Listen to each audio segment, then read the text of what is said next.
გამარჯობათ მეგობრებო, მოკლედ ვისაუბროთ იმასთან დაკავშირებით, რომ ერთ-ერთი აქციის წევრი პოლიციის მანქანაში შევიდა და რატომ არ მომეწონა. მოკლედ პრეცედენტულად მსგავსი რამ ის, რომ პოლიციამ თავისი ფუნქცია არ შეასრულა და პოლიცია მუნდირი პოლიციელზე, ესე იგი მანქანაზე გადავლა და შემდგომ შესაძლებელი იყოს და ეს დაშვებული და ნორმა, შესაბამისად პოლიცია პოლიციელის ფუნქციას არ შეასრულებს და შესაბამისად იქნება ქვეყანაში განუკითხაობა. ამის მაგალითი არის ბნელი 90-იან წლებში, როდესაც ყველა ძალოვანმა სტრუქტურამ უღალატა ლეგიტიმურ პრეზიდენტს გამსახურდიას და შედეგად მივიღეთ დღეში ზაღლებით მიტოვებული და შუბშიტყვია მოხვედრილი პრეზიდენტი ჯაბა და კიტოვანი პარლამენტში და ბნელი 90-იან წლები და სამოქალაქო ომი და ერთმანეთის მოკლა და არეულობა და ყაჩაღობა და ყველაფერი საშინელება. ეს იყო იმის შედეგი, რომ პოლიცია მისი და ძალოვანმა სტრუქტურებმა თავის ფუნქცია არ შეასრულეს.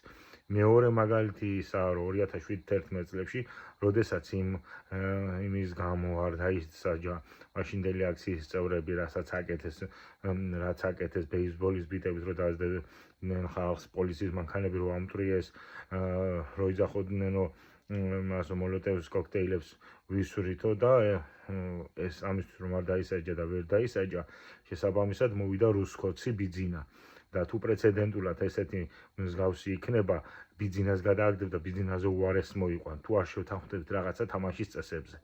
არ შეიძლება რომ ძელვადიანად რაღაცა ისეთი პრეცედენტები დაიშვას, რომ ქვეყანა გაანადგუროს. თუ პრეცედენტი დაიშვა, რომ ესე შეიძლება რაღაცის შეცვლა, შენ როდესაც ხელისუფლებაში მოხარ, შენს წინააღმდეგადაც იმოქმედებს ეს პრეცედენტის ძალა. იმიტომ არის ამერიკა ძალიან ძლიერი, რომ იქ პრეცედენტებს არ უშვებენ და პრეცედენტულია მათი სასამართლო და შესაბამისად ერთი და იგივე შეცდომას და ერთი და იგივე რაღაცას არავინ არ აკეთებს და არ იმეორებს. მოკლედ ესეთი ამბავია, ისე თუ ვერ ერევი ბიძინას, ბიძინას იმიტომ ვერ ვერევი, აბა რა უქნათო და ბიძინას იმიტომ ვერ ვერევით, რომ მის უკან დგას რუსეთი და ჩინეთი და ერის ქოცური მენტალიტეტი რა და თუ ეს სამივე არ გამოსწორდა, მაშინ ძალადობით ვერ არ შეიძლება რომ დამარცხდეს ის, ჯერ უნდა დამარცხდეს რუსეთი, ჩინეთი და ეს ქოცური მენტალობა და მერე დამარცხება ბიძინას.